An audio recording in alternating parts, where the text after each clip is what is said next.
You're welcome back. Later, General Mosquito right here in the studio. But before that, time for AM Biz. And the global demand for rice annually is 475.64 million metric tons. And Ghana spends close to $400 million on imported rice. Sugarcane farmers at Asutsuare are cashing in on this global demand as the Asutsuare sugar factory goes down. Karen Dodu visited the town and reports farmers have totally shifted from sugarcane production to rice. Vincent Clement is a farmer and manager of this 4-hectare rice farm. Formerly a sugarcane farm, this farm used to be one of the many that supplied sugarcane to the Asutsuare sugar factory some 20 years ago. Vincent believes that poor management is one of the reasons the factory broke down. In the 70s, the time the sugar factory is in the 70s, and during those days we were students, we were going to school, and here is the sugarcane farm, and then the sugarcane, we learned the sugarcane factory got down around the 80s. By then we were in school, so we are not part of the workers. And then before we complete, total the sugarcane factory industry collapsed and broke down. And then all this area became vacant. The sugarcane condemned. They are burned by fire, condemned.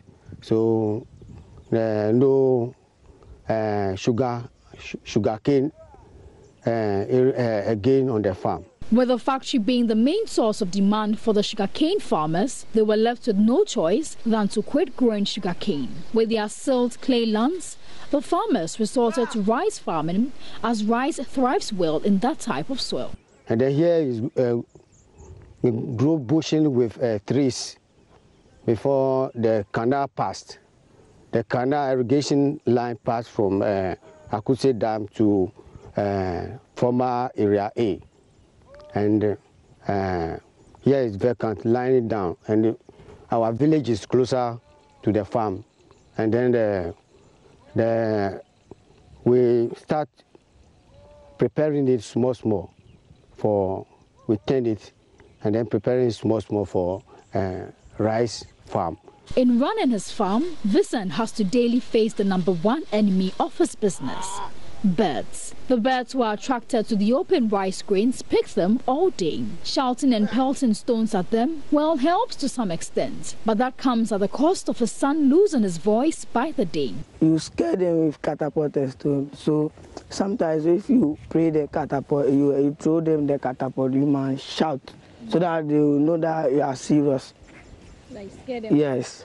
Sometimes you throw the catapult, they'll be there, but if you shout, no, they'll go. And this job is done from 6 to 6. 6 to 6. Oh, yeah, hey! Just shouting. You come early in the morning. Immediately, like around 15 minutes before the sun rises, you see them coming. So you start scaring them. Now into full-time rice farming, Vincent grows up to 3 tons of rice in a good season. He explains that a gradual increase in demand for local rice is boosting business. First, the variety that we plant is not perfume, but now it's perfume. This is Jasmine 85. This is the rice. So when it goes to the mill and then they process it, and then they bag it, and then you see the fish, you can see it's very quality. So I must advise Ghanaians that they should enjoy Ghana rice.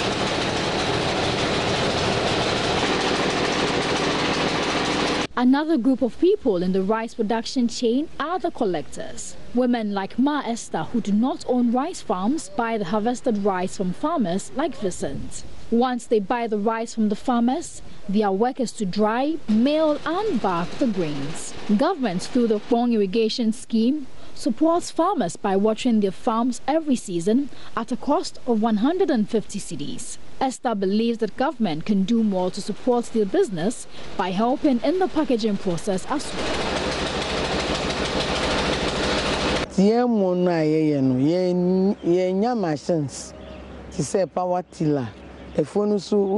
We need a machine. It's called power tiller. It will help us harvest and package the rice. Harvesting during the rainy season is very problematic because the roads are so bad and they get so muddy. It makes the work really tiring.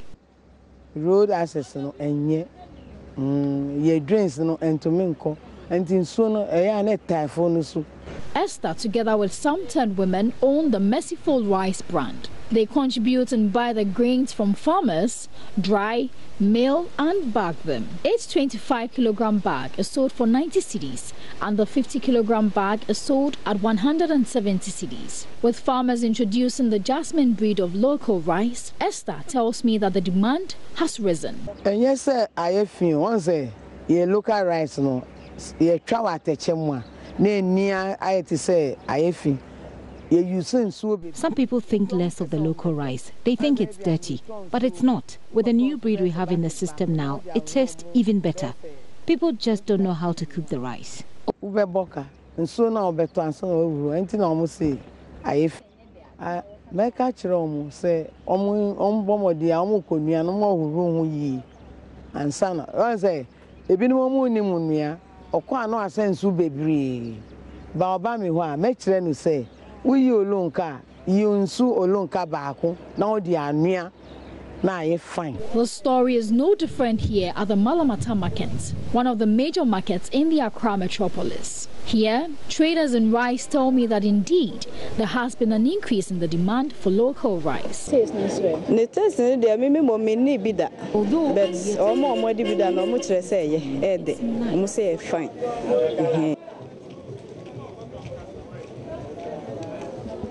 Although there is an increase in demand for locally grown rice, most of the women here do not sell them. Mama Jane, one of such traders, explains that the difficulty in getting the wholesome and nice one is her challenge.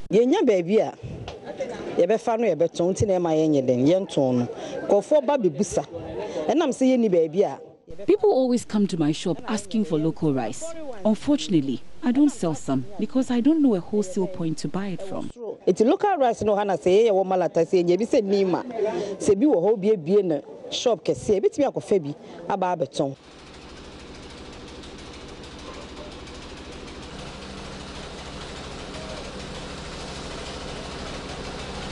With the burdened demand for locally produced rice and production process desperate of assistance, it is clear that more support is needed from government for the sector. While they wait for government support, it is only God who can have mercy on their merciful rice. Reporting for Joy Business, Karen Dodu. Great work by Karen there in the community of Asutsuare, where they are doing their bit to replace $400 million worth of rice imports. $400 million. That's a lot of jollof. But right now it's time for us to say thank you to EcoBank for bringing us AM Business. And coming up, he is the General Secretary of the NDC. Johnson Asiedun Ketsia speaks to Roland right here.